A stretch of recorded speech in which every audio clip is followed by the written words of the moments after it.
You cannot shame or force yourself into healing.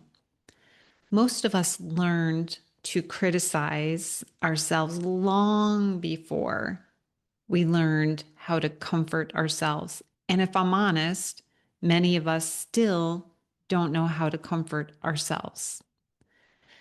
So many people pleasers and perfectionists are trying to get everything just so in life, trying to get life right. They want to avoid feeling unsafe. They want to avoid feeling judged or rejected. They're trying to avoid disappointing others and more so from feeling disconnected. In the last couple of episodes, I talked about how perfectionism is protection and how so many of us inherited approval scripts that taught us that we had to be a certain way and follow the scripts in order to be loved. But once you become aware of those scripts, the next question is, okay, now what? What do I do next? How do I show up differently? How do I actually begin to heal the part of me that still believes I have to perform, perfect, please, and control in order to be okay?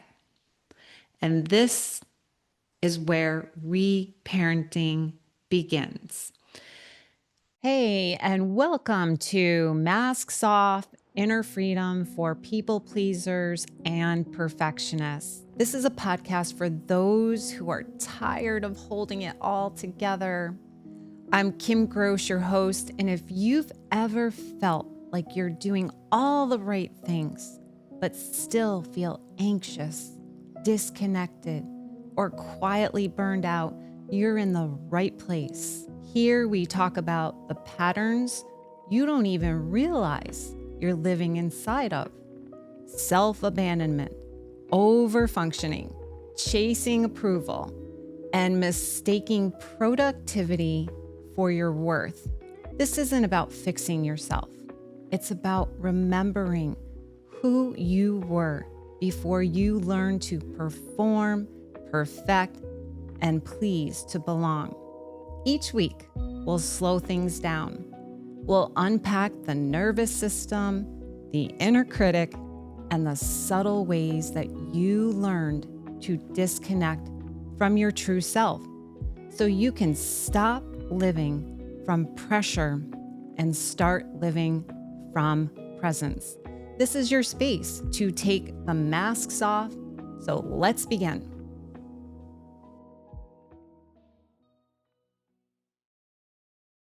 The last two episodes, we have been talking about the inner child because I decided that the month of May would be all about the inner child.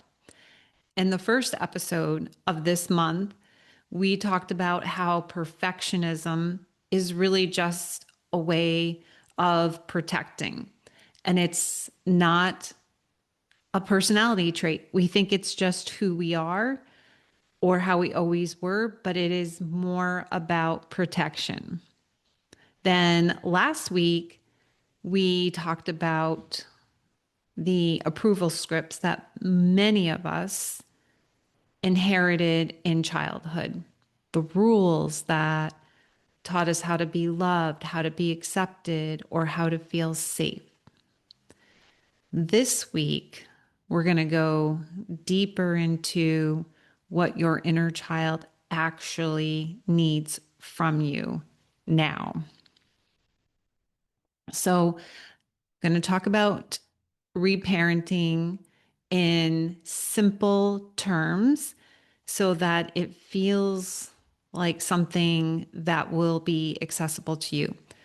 What it's not, I will say, it's not about blaming your parents. Reparenting is not about staying stuck in the past. And it's not about becoming a different person overnight. Reparenting is actually the practice of becoming the safe, loving, grounded adult that your younger self needs.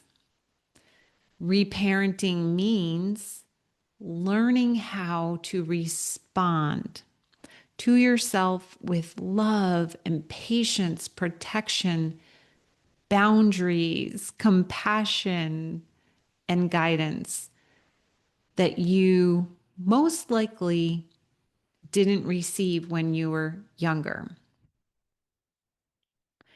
As many of you may know, that I wrote a book called Free to Be, A Pathway to Inner Liberation. In that book, I share a lot about my relationship with my mom. And my goal wasn't to villainize her and to make me a victim. The intention behind sharing in the book how it was for me growing up as a child was just to identify and share how the way my mom parented me had a negative impact. Before we keep going, I want to take a moment to share something really close to my heart. If you're listening to this podcast and you're thinking, wow, this feels familiar, the people pleasing, the perfectionism, the constant self pressure, I wrote a book just for you. It's called Free to Be, A Pathway to Inner Liberation, and it's part memoir, part healing guide. I share my own journey of learning how to stop living in victimhood, take off the masks, and come home to myself, but not by fixing myself, by understanding my patterns with compassion. This isn't a book full of fluff or quick fixes. It's honest, it's grounding, and it's for anyone who's ready to live with more peace and freedom. You can find Free to Be on Amazon. And if the book resonates with you, I would be so grateful if you would take a moment to leave a review. Even a few words can really help others to find it.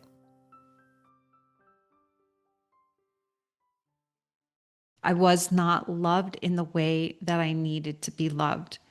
And that consequently ended up with me being a perfectionist, a people pleaser, having a very strong inner controller, all of the things that I talk about on this show, because I did not have the inner safety when I was a child. And many of us did not have the love and safety and support that we needed when we were children. And again, this is not to blame them, because they were doing the best that they could with what they had.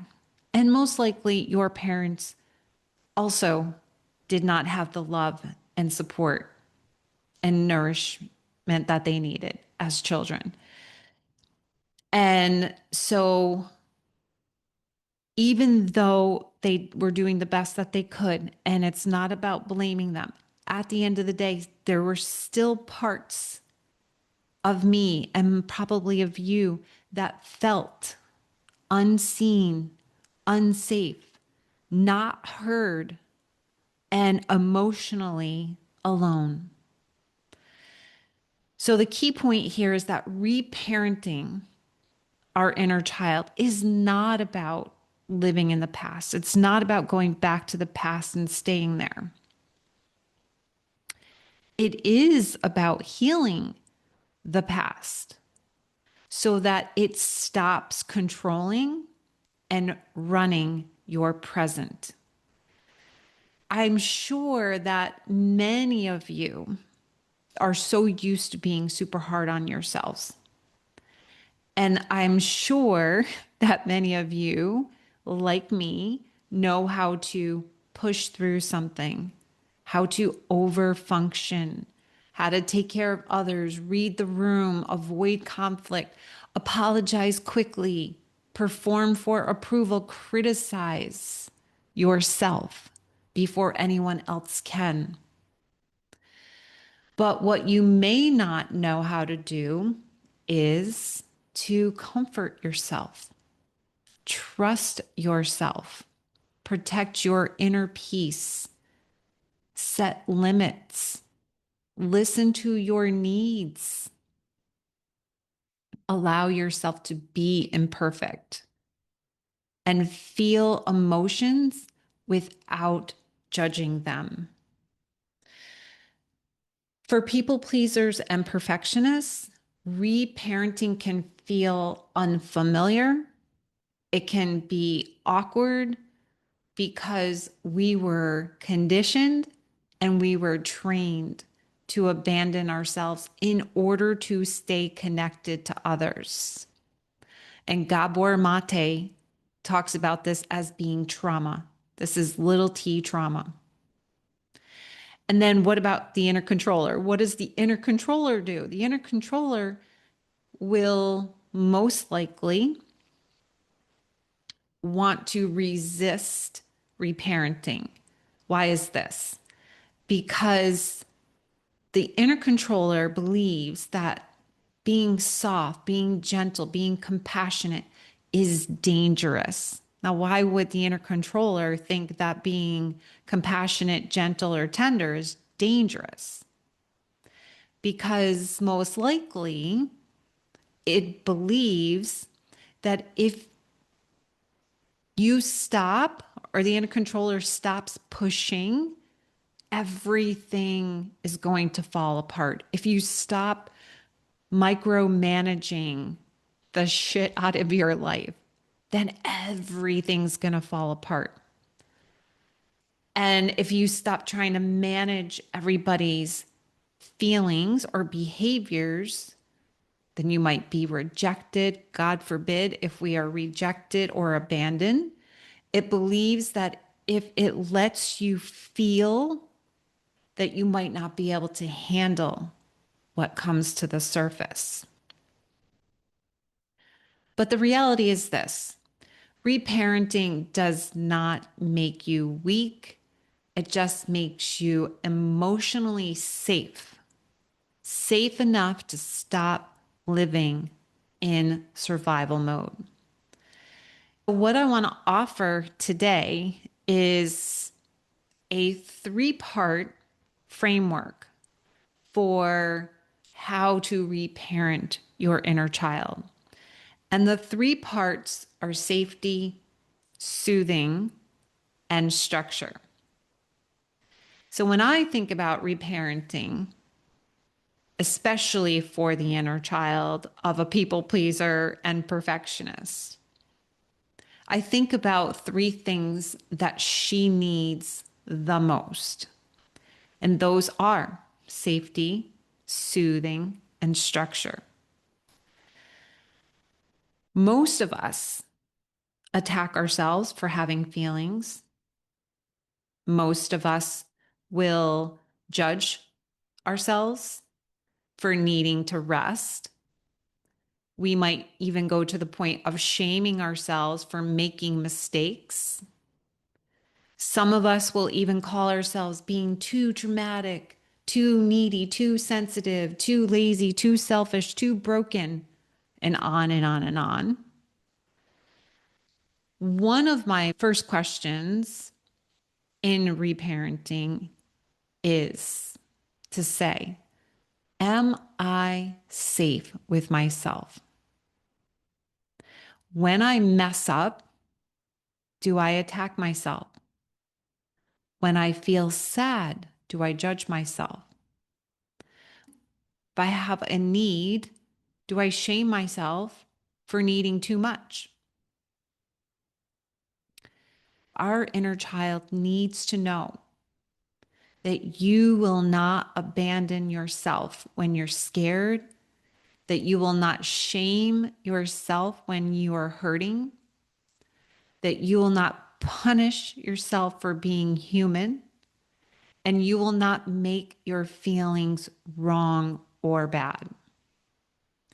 So, some examples of what it might sound like if you are abandoning yourself would be something along the lines of, Kim, you shouldn't feel this way. This is stupid. I am being way too sensitive. Or just get over it. Come on, what's wrong with you?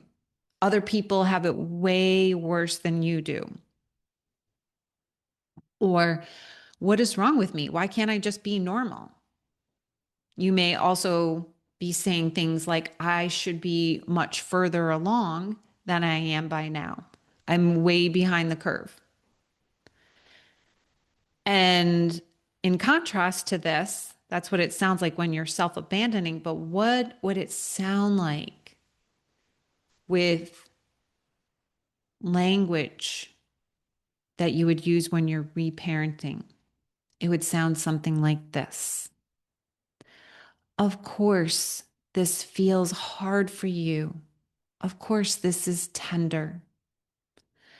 Something in me is feeling really scared right now.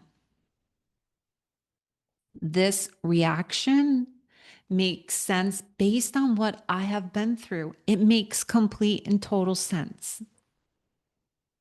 Or I can slow down and I can rest. I don't have to shame myself in order to grow. And I can be with myself through this.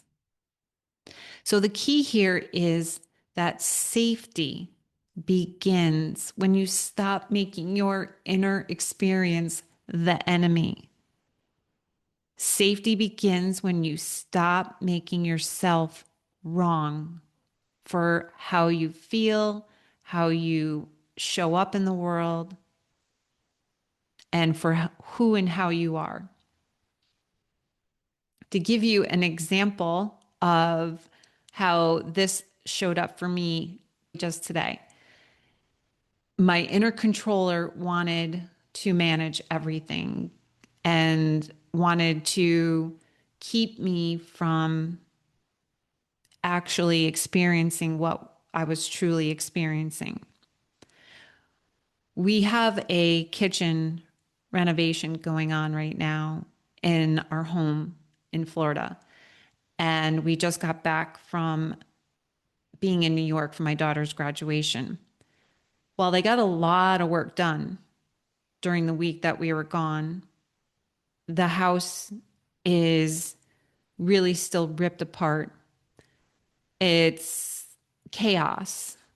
My inner controller is going batshit crazy because there's no sense of semblance. Everything feels overwhelming and feels out of control. I have my refrigerator sitting in the middle of my living room. I have no stove. I do have an outside grill, and I have a microwave and an air fryer. And there's dust everywhere. I'm constantly feeling like I have dust in my mouth. It's disgusting. And just living in the dust and filth just makes me feel so out of control.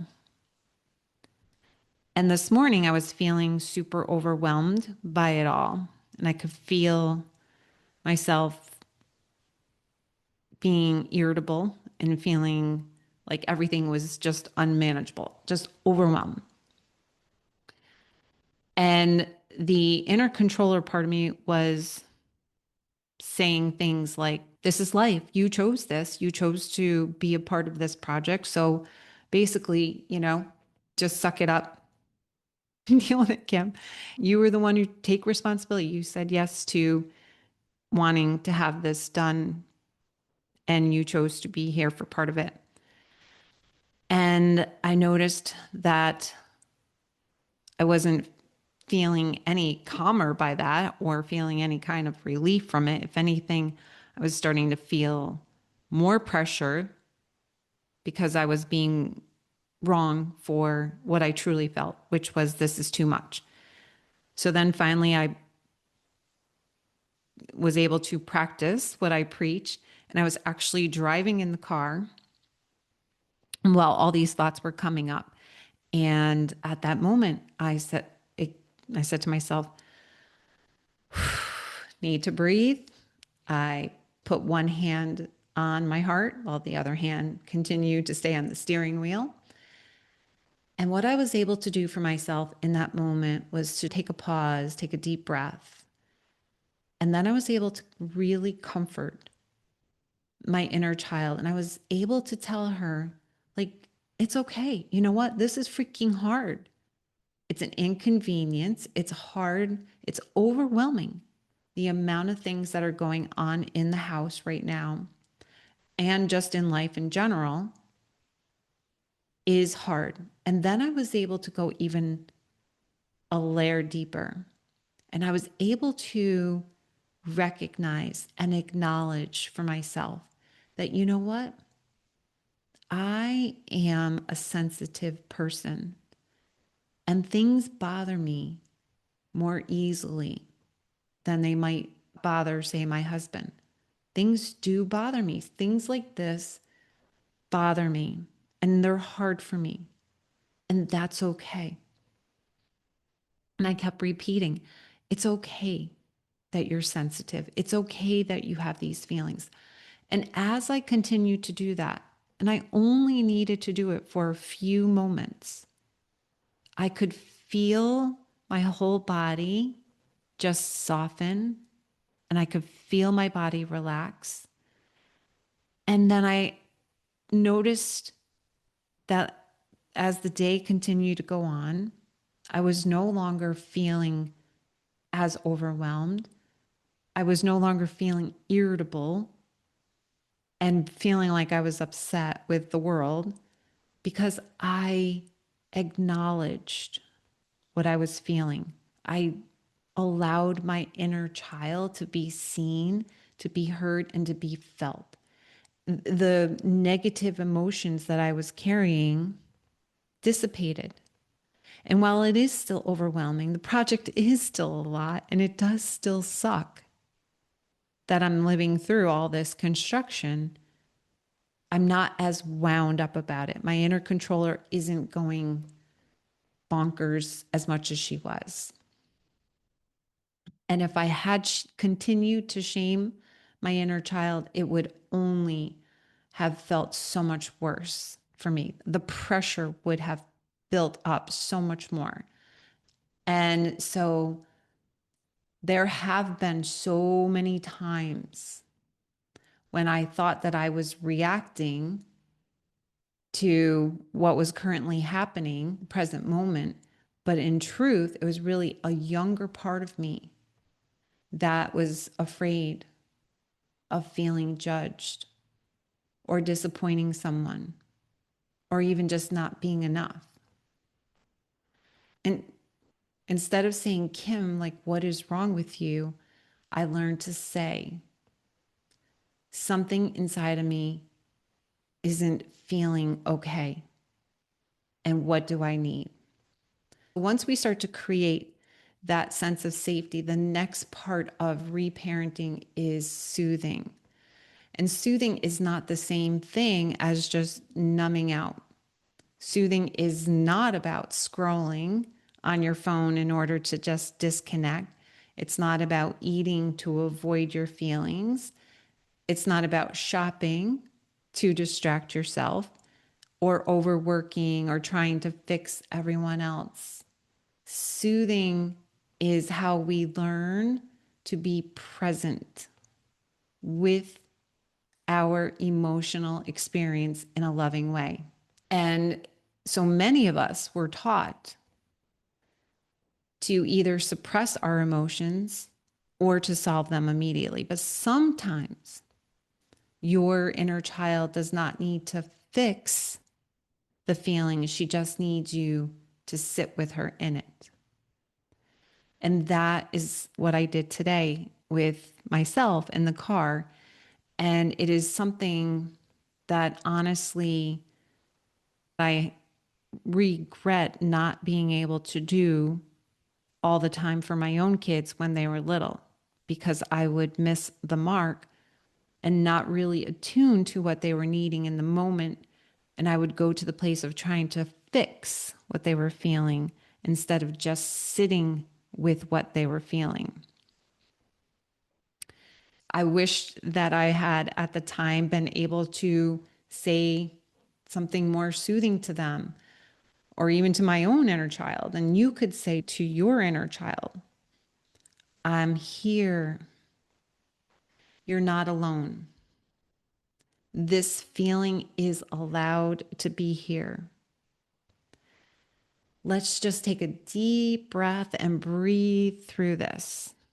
So many times, just a deep breath can be such a huge, huge help. Followed by saying something like, you are safe in this moment. Everything is okay. Or I'm not leaving you. And as I mentioned earlier about my situation this morning in the car, putting my hand on my heart, placing your hand on your heart is something else that you can do to help soothe yourself. Taking those few slow, deep breaths. You can journal to the younger parts of you. Maybe go for a gentle walk just to move the energy. You can allow yourself to cry if a cry is what's needed.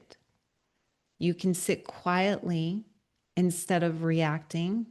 That one's a little bit easier said than done, but still is a good technique as well. You can ask yourself, this is just so important for your inner child to hear. What do I need right now? And you can pause before sending a text or making a decision or even saying yes. So the key here is that soothing is how we teach our nervous system that feelings are not scary, they're not an emergency, they're not urgent, and they're okay. So coming back to our inner controllers, the inner controller might say something like, oh my gosh, we don't have time for this. I don't have time for this. Stop crying. You're being so dramatic in this moment. What is wrong with you? We just need to fix this. We need to fix this problem now. Or you need to make sure that they're okay and they're not upset. Do something now. Control the outcome. But when we are reparenting, it sounds something more like, okay, just pause for a second. We can feel, we can respond instead of react. And then you can say that, tell yourself that your inner controller is not bad. It's just scared. Your inner controller is trying to keep you from feeling the rejection, from feeling shame or disappointment, even abandonment.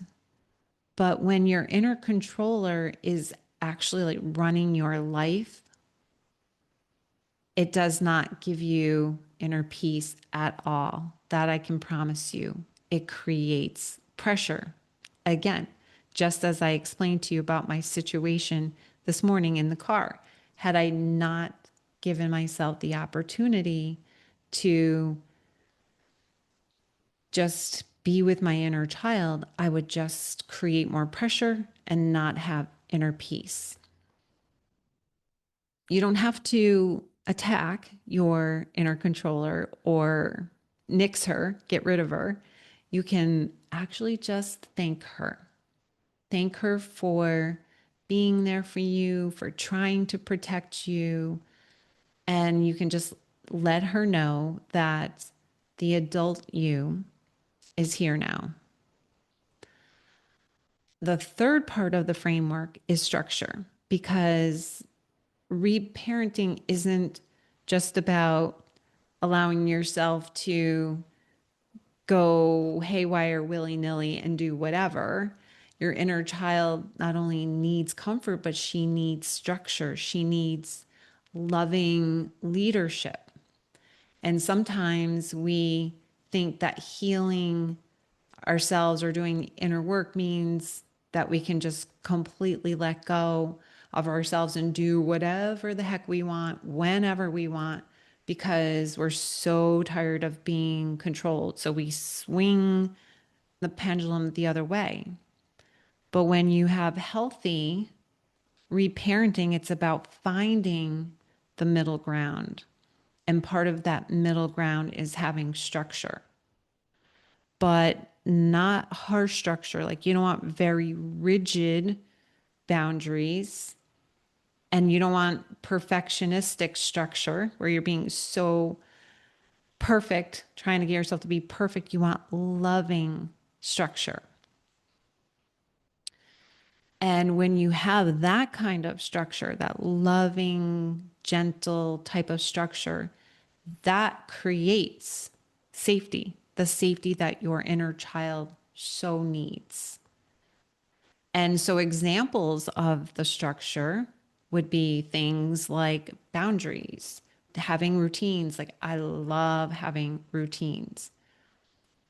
Giving yourself rest. I know that's a tough one. Having honest conversation with others, also a challenging one. Keeping promises to yourself, very important one. Also, not overcommitting, going to bed instead of spiraling out, giving yourself nourishing food is super important, limiting conversations with others that trigger you or dysregulate you, saying no when your body means no, and making decisions from your values and not your fear. The key here is that structure is not about punishment. Structure is actually about protection. It's protecting your inner child. And boundaries are one of the clearest forms of reparenting. Now, for a people pleaser, a boundary might be scary. And you might even feel like you're being mean for setting a boundary. Chances are you do, because there's guilt that underlies that. But for your inner child, a boundary can feel like protection. And when you set a boundary, you are actually telling your younger self, I will no longer keep abandoning you just to keep everybody else comfortable. I will no longer continue to abandon you just to keep everyone else comfortable. So, some examples of healthy, loving boundaries would be I'm not available for that. I need some time to think before I answer. I cannot take on one more single thing. My plate is full. I would love to, but I really can't.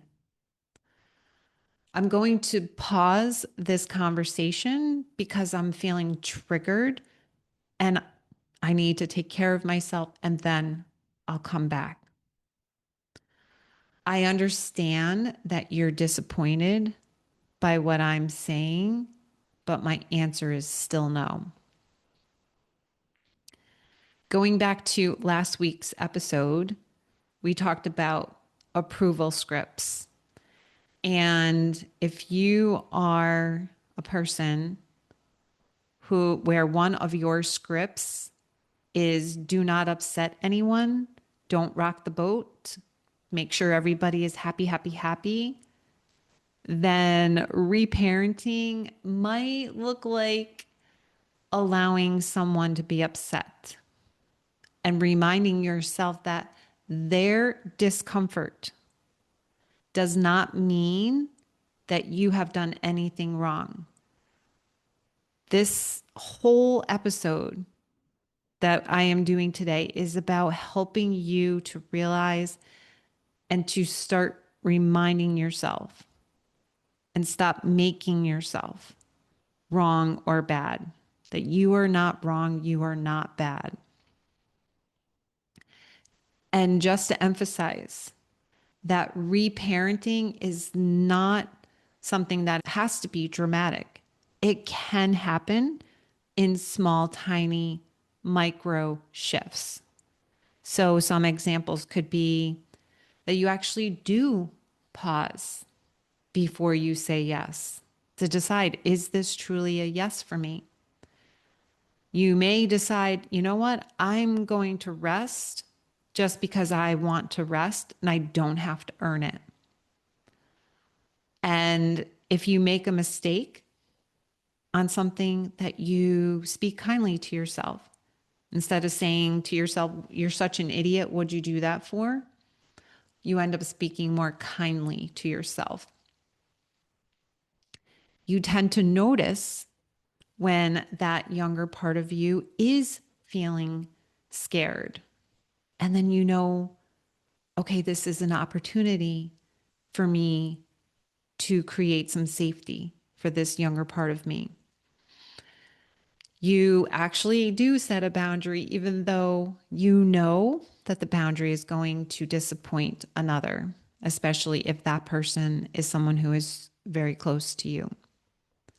And you also learn that you don't have to explain yourself to people who are committed to misunderstanding you. If someone doesn't understand what you're saying or where you're coming from, you do not have to sit there and make that person understand you.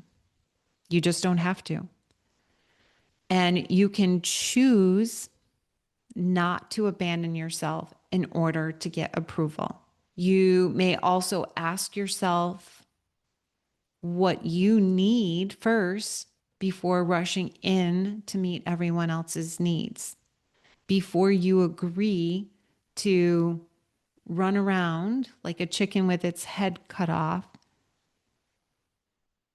taking care of the needs of everyone else, you say, what do I need in this moment?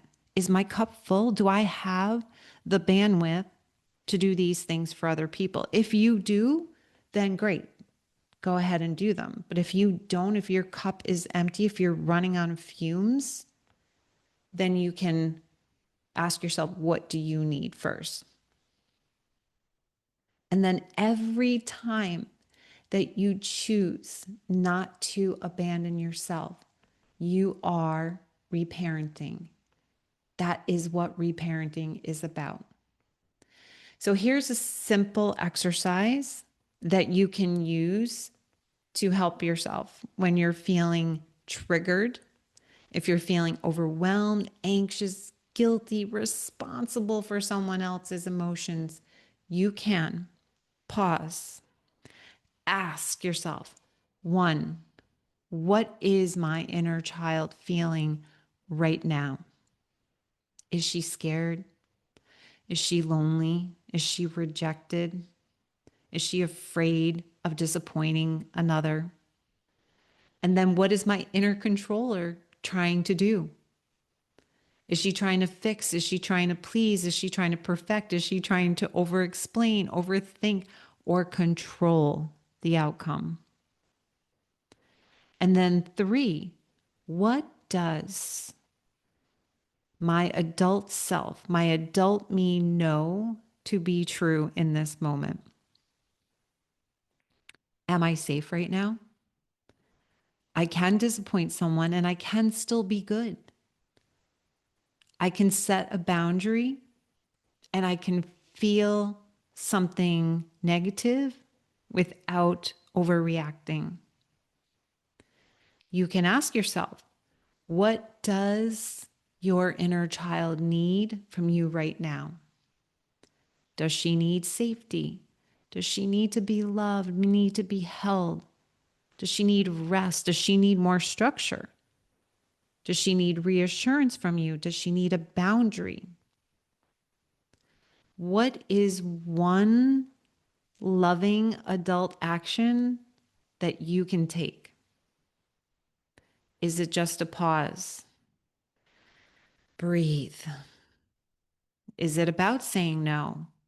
Maybe you need to journal, go for a walk, move the energy.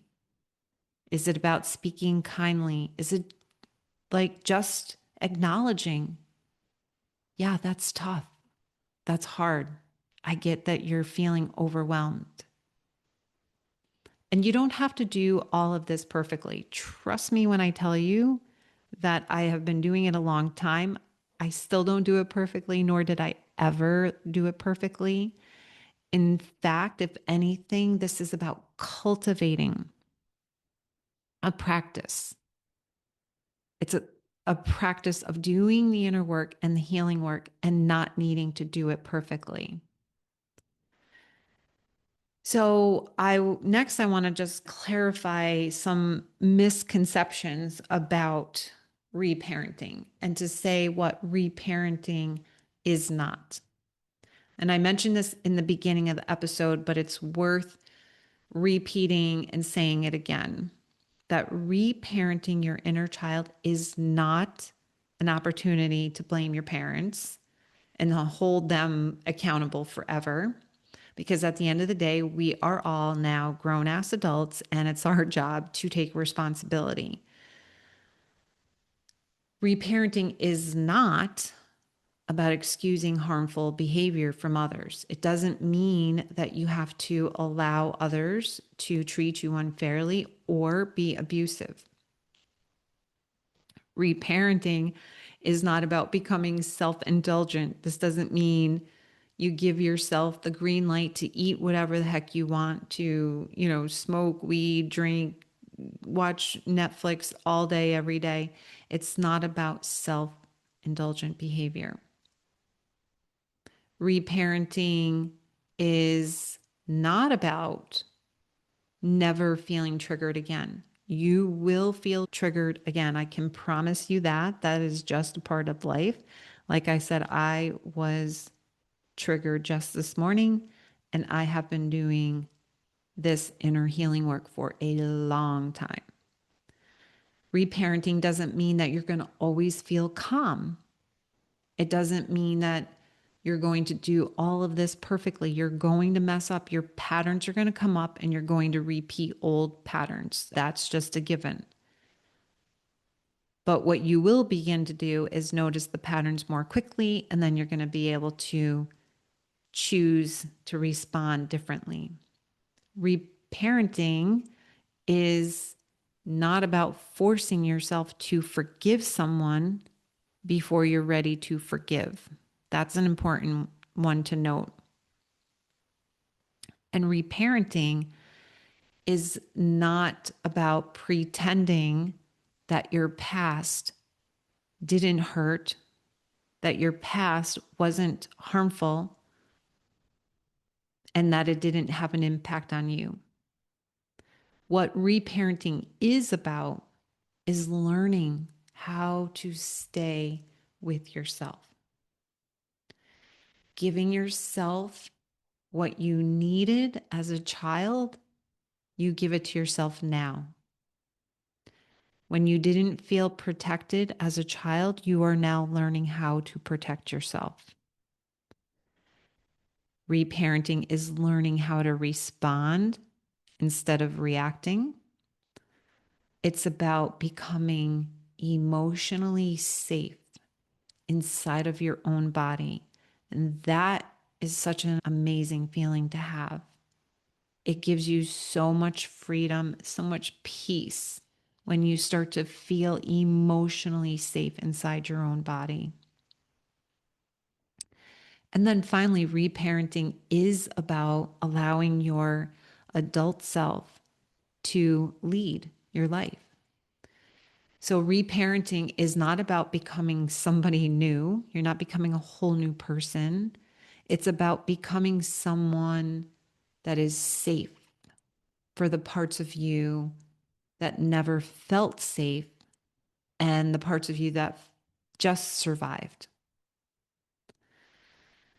What I would like to share is that so much of what I write about in my book, Free to Be: A Pathway to Inner Liberation, is about the journey of coming home to yourself. It's about coming back into wholeness. It's about being your true self. By learning how to remove the masks that you wear or unhooking from your patterns, taking ownership of your own healing journey, and learning how to live from a place of truth instead of fear. I also have what I call my 5-step power pathway, which is a framework. It's a repeatable process that I use all the time, over and over again, and that you can use it as well. And what we are talking about today in this episode and for the whole month of May is the 4th step of the power pathway, which is embracing your inner child. This is where you learn how to do the healing work, to be able to move into a place of having more inner freedom. And this is where we learn how to stop abandoning ourselves. Next week is the last episode of the month of May, and I will be having a guest join me, and we're going to go even deeper into how you can reparent your inner child to be able to feel more free and learn how to sit with the pain of your younger self and to be able to have the safety that maybe you have never had before.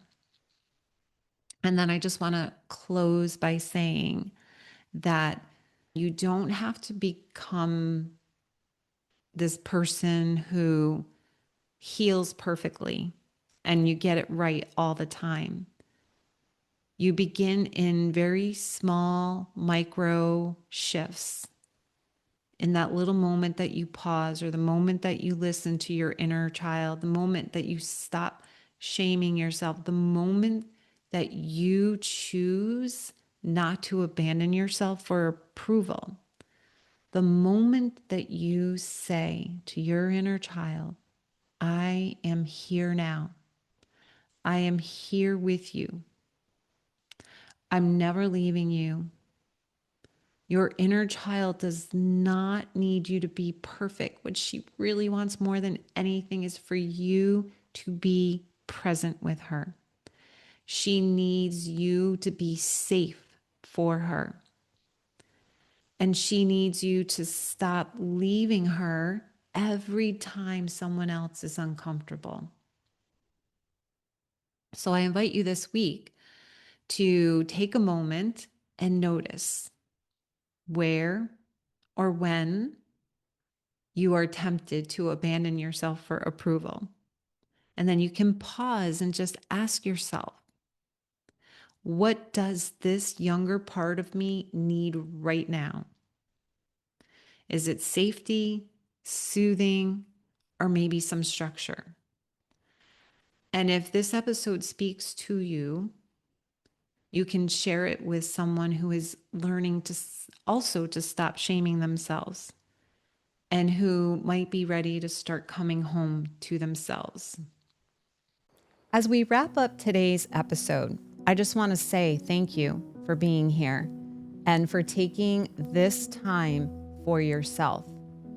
If this episode resonated with you, I'd really appreciate it if you would subscribe to the podcast or leave a review. Even a quick star rating helps more people find this space and reminds the algorithms that these conversations matter. And I'd love to hear from you. If you have a question, a takeaway, or something that came up while you were listening, leave a comment or send it in. Let's keep the conversation going. This podcast isn't meant to be a one-way street. It's meant to feel like a community. If you want to learn more about me, my work, or the ways we can go deeper together, you can visit my website. All the details are there. Until next time, take a breath, take the mask off, and be gentle with yourself. I'll see you soon.